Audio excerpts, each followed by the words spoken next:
जिलाध्यक्ष भाजपा कोटद्वार, श्री वीरेंद्र रावत जी, पूर्व जिलाध्यक्ष भाजपा कोटद्वार, श्री शैलेंद्र रावत जी, मेयर कोटद्वार,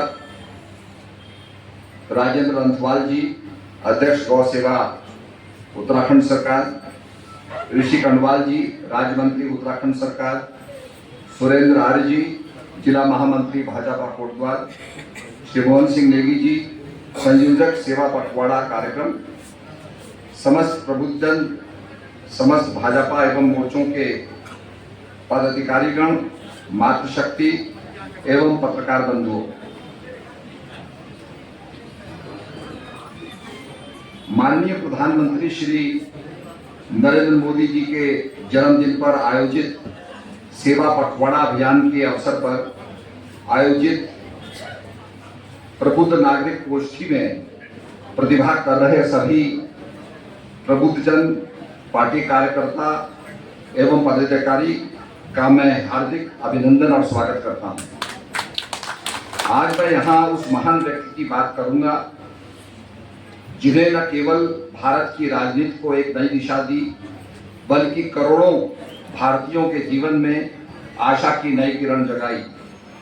मैं बात कर रहा हूं देश के यशस्वी प्रधानमंत्री श्री राष्ट्रीय स्वयंसेवक संघ और भारतीय जनता पार्टी के उनके योगदान, विकसित भारत का उनका विजन और गरीब कल्याण के प्रति उनकी अटूट प्रतिबद्धता, ये सब मिलकर एक ऐसा सकारात्मक वातावरण बनाती हैं।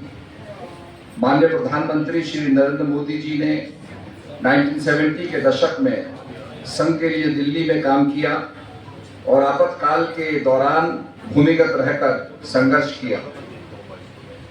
1985 में मोदी जी ने भाजपा के वो पदाधिकारी बने, गुजरात सहित अनेक प्रदेशों के संगठन को मजबूत किया। भाजपा में आने के बाद 1998 में वो महामंत्री बने और पार्टी को राष्ट्रीय स्तर पर मजबूत करने के लिए एक बहुत अहम भूमिका निभाई। वह 2001 में गुजरात के मुख्यमंत्री बने और उसके बाद भूकंप में जो तबाही हुई गुजरात के अंदर, उसको फिर से विकास के रास्ते पर लाए। उनकी नीतियों ने गुजरात को विकास का एक नया प्रतीक बनाया। उनके नेतृत्व शैली ने केवल चुनावी जीत सुनिश्चित नहीं की, बल्कि राष्ट्रवाद और विकास की विचारधारा को जन जन तक पहुंचाया। इसी का परिणाम है कि 2014 में पहली बार केंद्र में भाजपा को पूर्ण बहुमत मिला और भारत के वो प्रधानमंत्री बने। उनकी ये यात्रा हमें सिखाती है कि सच्ची मेहनत से कोई भी व्यक्ति शिखर तक पहुंच सकता है। मोदी जी ने भाजपा को ऐसा संगठन बनाया जहां हर कार्यकर्ता अमूल्य है। उनका यह योगदान हमें याद दिलाता है कि संगठन ही शक्ति है और राष्ट्र सेवा ही हमारा धर्म है। भाजपा के लिए मोदी जी का योगदान सिर्फ चुनावी जीत ही नहीं, बल्कि विचारधारा को जन जन तक पहुंचाना है। 2019 में हुए लोकसभा चुनाव के दौरान एक बार फिर मोदी जी ने इतिहास रचते हुए प्रधानमंत्री पद की शपथ ली। मोदी जी के कुशल नेतृत्व में तीसरी बार पुनः 2024 के लोकसभा चुनावी में एनडीए को बहुमत प्राप्त हुआ और पुनः वो प्रधानमंत्री बने। उन्होंने न केवल देश की राजनीति में स्थिरता प्रदान की, बल्कि भारत को वैश्विक मंच पर एक सशक्त digital India, startup India, make in India, स्वच्छ भारत और स्वदेशी को अपनाने जैसी अभियानों ने देश को नई पहचान दी है। आज भी नरेंद्र मोदी जी सिर्फ भारत के ही नहीं, बल्कि दुनिया में सबसे लोकप्रिय नेताओं में से गिने जाते हैं। उनकी लोकप्रियता का आधार है उनकी ईमानदारी, कड़ी मेहनत और गरीब कल्याण के लिए उनका समर्पण। प्रधानमंत्री श्री नरेंद्र मोदी जी ने गरीब कल्याण को सर्वोपरि मानकर कई ऐतिहासिक योजनाएं जैसे प्रधानमंत्री आवास योजना, हर गरीब को पक्का घर, उज्ज्वला योजना के द्वारा माता बहनों को धुएं से मुक्ति, आयुष्मान भारत योजना के अंतर्गत गरीब परिवार को 5 लाख तक मुफ्त इलाज, प्रधानमंत्री किसान सम्मान निधि के तहत किसानों को सीधे आर्थिक सहायता,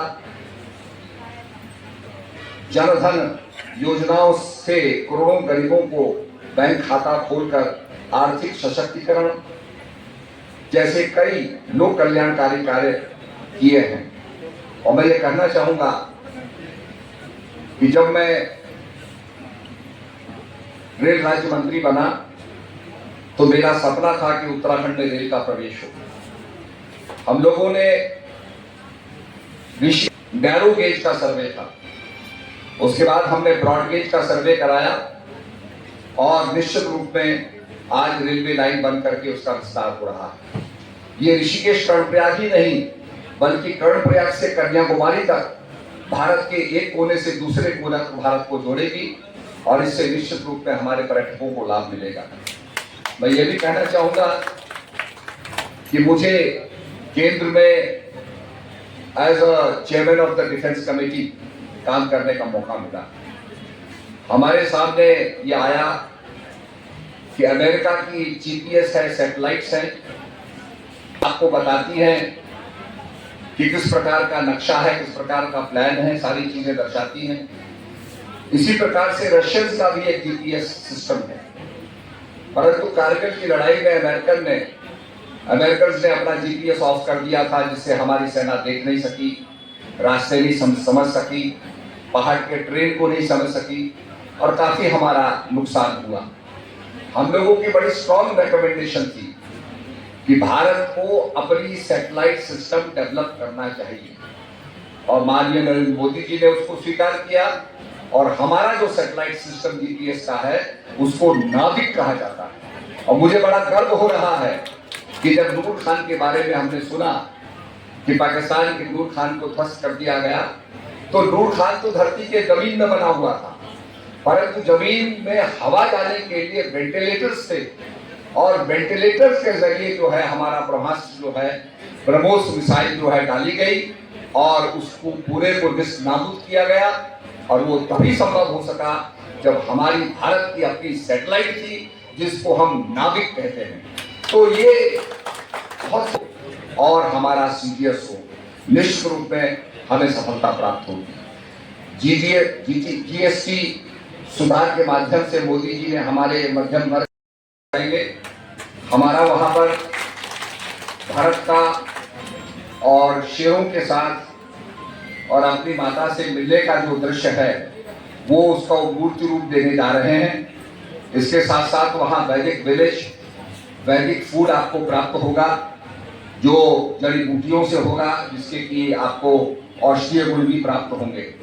तो इस प्रकार से जो हमारा ये आश्रम है इसको डेवलप करने के लिए हम पूरी तरीके से संकल्पबद्ध हैं। इसके साथ साथ हम लोगों का कॉबर्ट पार्क से हमारे कोटद्वार से भी एंट्री हो तो निश्चित रूप में यात्री यहाँ से भी जाएंगे, इसलिए हमारे प्रयास जारी रहेंगे। टीआरएच के बारे में कुछ शिकायतें मेरे पास आई थी कि आपके टीआरएचओं की हालत खराब है।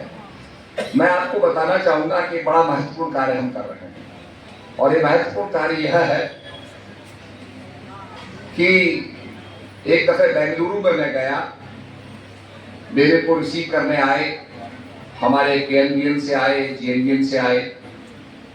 मैंने पूछा भाई तुम्हारी समस्या क्या है? तो केएनबीएल कहने में लगे, कुमाऊं विकास मंडल के लोग कहने लगे कि साहब हमारे पास लोग आते हैं और कहते हैं कि we would like to go to Badrinath. तो हम उन्हें कहते हैं कि भाई बद्रीनाथ हमारे जुरिस्डिक्शन में नहीं आता, हमारी सीमा में नहीं आता, तो आप गढ़वाल मंडल में जाइए। वो कहते हैं बहुत अविचित्र है ये कि आपका टूरिज्म डिपार्टमेंट के दो अलग अलग विभाग बने हुए हैं। तो हम चाहते हैं कि आगे भविष्य में केएनबीएल का और जीएनबीएल का हम उसका समन्वय करें, उसका एकीकरण करें, तो इसके लिए हम प्रयास करें। और उसके परिणाम स्वरूप जो हमारे टीआरएच हैं अभी हम किसी को दे नहीं रहे हैं, केवल हम चाहते हैं कि एक दफे हमारा विलय हो जाए और विलय होने के बाद हम निश्चित रूप में उस काम को करेंगे और ये फिर एक टूरिज्म डिपार्टमेंट के होकर के और इनका विकास होगा। तो ये मैं आपको बताना चाहता हूँ। इसलिए काफी टीआरएच की हालत खराब है, लोग कहते हैं साहब आप इसे हमें दे क्यों नहीं रहे हैं। न देने का कारण यह है कि अभी हमारा विलय होना बाकी है। जैसे विलय हो जाएगा वैसे इसमें हम खुद भी इन्वेस्टमेंट करेंगे और लोगों को भी अट्रैक्ट करेंगे ताकि वो इन्वेस्टमेंट कर सकें। बहुत अच्छी बात मुझे रितु खंडूड़ी जी ने बताया कि सिंचाई पर बहुत अच्छा काम हुआ है, हमारे डिपार्टमेंट ने किया। मैं सभी उसके अधिकारियों को बहुत बहुत बधाई देना चाहता हूं और आगे भी भविष्य में हम निश्चित रूप में काम करते रहेंगे। नाले हैं जहां जहां भी आप दर्शन करना चाहें भगवती के, आप उस सर्किट को लेकर दर्शन कर सकते हैं।